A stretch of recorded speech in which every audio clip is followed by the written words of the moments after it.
Zo de Gentse straat.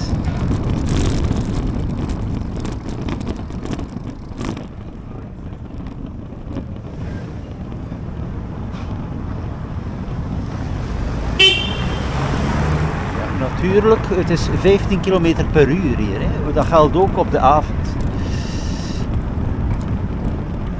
Dat is natuurlijk klassiek. Ik vind dat het reglement moet veranderen zoals in Brugge. Dat is, ik weet nog niet als het van toepassing is. Fietsers hebben voorrang overal, zoals een fietsstraat.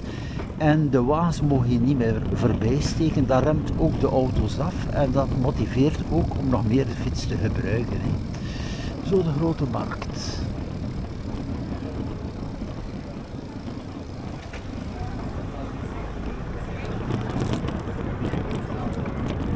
Ja, hier zie je wel het volk, gezellig. Ah, de inhul staat hier nu.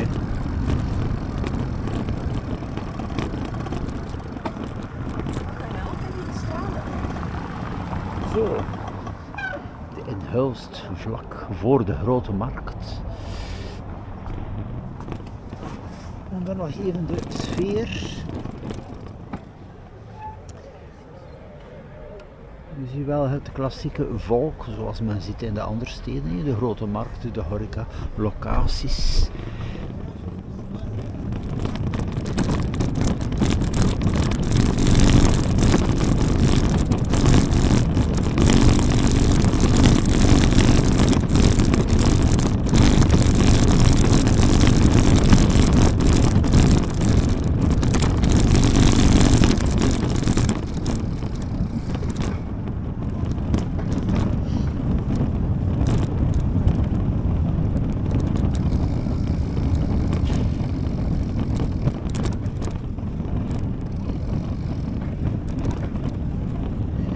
Dan ook de plaatselijke restaurants hier, zie ik ook wel volk, is natuurlijk wel gezellig op de avond, met de verlichting, met de sfeer.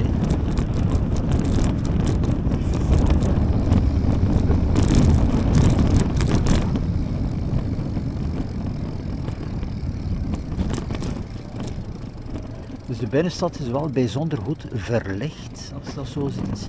En dan hier aan de bierkaai.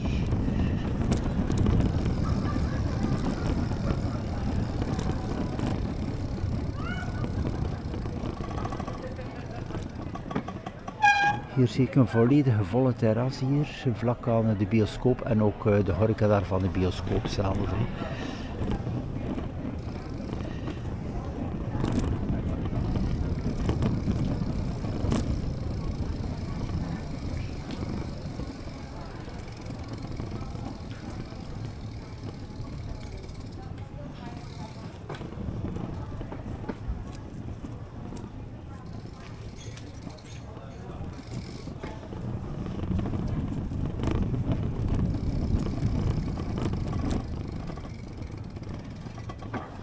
Hier nog even een beeld, ik weet niet of het duidelijk is op de camera, maar bon, die buiten terras dat marcheert goed.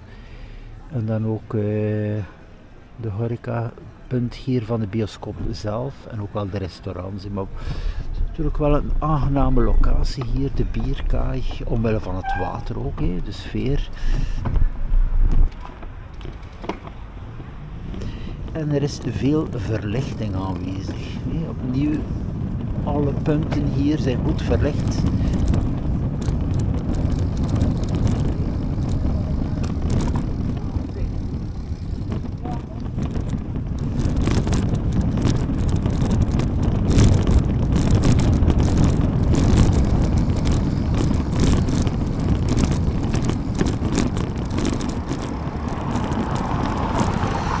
Zo, de dubbele poort, ook een mooie verlichting.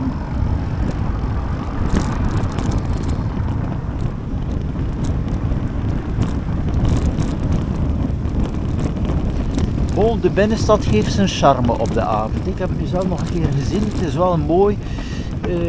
Gezelligheid zie je dus ook wel.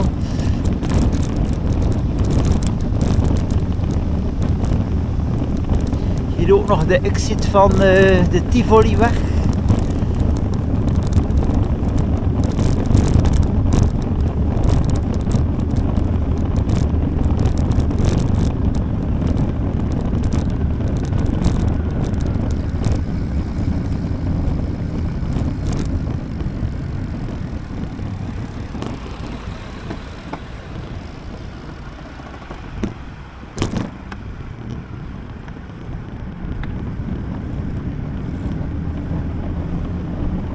Hier heb je ook redelijk veel verlichting.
Zo, en de exit Hulst. Dus het was de moeite nog even binnenstad Hulst een korte street view te maken.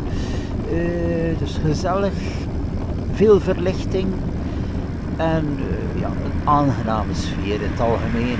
Zo beste mensen, tot de volgende.